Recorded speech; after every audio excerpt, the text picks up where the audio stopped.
When I landed at Love Field in June of '69 at 6 in the morning, there was nobody there. Like most Vietnam veterans, Bob Crane came home from the war, and the only greeting he received was his own painful memories.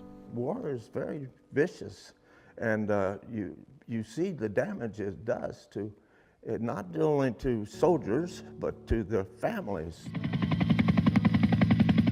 1968, just 22 years old, Crane volunteered for Vietnam. He would end up flying over 1,000 combat hours for the 68th Assault Helicopter Company. Every mission, men going in, men coming out, and men who were dying. Do you think about Vietnam every day? Yes. See how fast that? Not a day passes I don't have at least one thought about Vietnam. I'm telling you, not a day.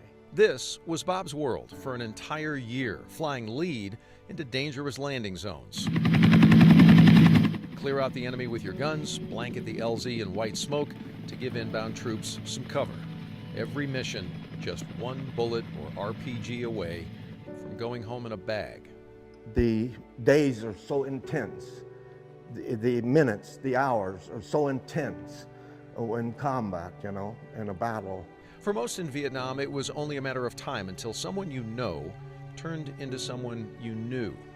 For Bob, it was his battle buddy pilot, Glenn Hawkness Jr. Bob got the message in 4 simple words. All souls were lost. And I'm telling you, that was boom. Me. Because this guy was my best buddy. We all have that. Vietnam veterans came home to a nation bitterly divided over the war. That bitterness included one of Bob Crane's post-war college professors, who ridiculed his service right in front of the entire class. And I went out the door. I think about this, it's just, I cannot believe it happened to me. You know, here I'm combat guy, stay cool in combat, and I come apart on the sidewalk out the building. I literally went to my knees and sobbed.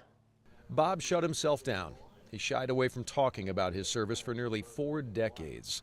His silence, even to his wife Marie of over 50 years, came at a high cost. I became an alcoholic bad, like many veterans who I admit it because I want to inspire those that have had that similar problem. When Bob walked into the VA clinic in Fort Worth in 2008 to ask for help, suddenly decades of hurt, guilt, sadness all came pouring out in therapy sessions that Bob says saved his life. But they're the ones that pulled it out of me. And they pulled things out of me that I didn't realize were there. The journey to nearly 15 years of sobriety finally allowed for the goodbye that Bob never got to give. In these moments, at the Vietnam Wall in Washington, a final salute to battle buddy and friend, Glenn Hawkness Jr. It was emotional. It was, you know, it's a tsunami of emotional. You're overwhelmed. I was overwhelmed, and I felt embarrassed and humiliated, and to me, because I'm breaking down. You know, men don't break down like that. But heroes with hearts do. I wonder, would you do it again? Serve? In a minute. I would do it in a minute. In Granbury, with another American hero, I'm Doug Dunbar, CBS 11 News.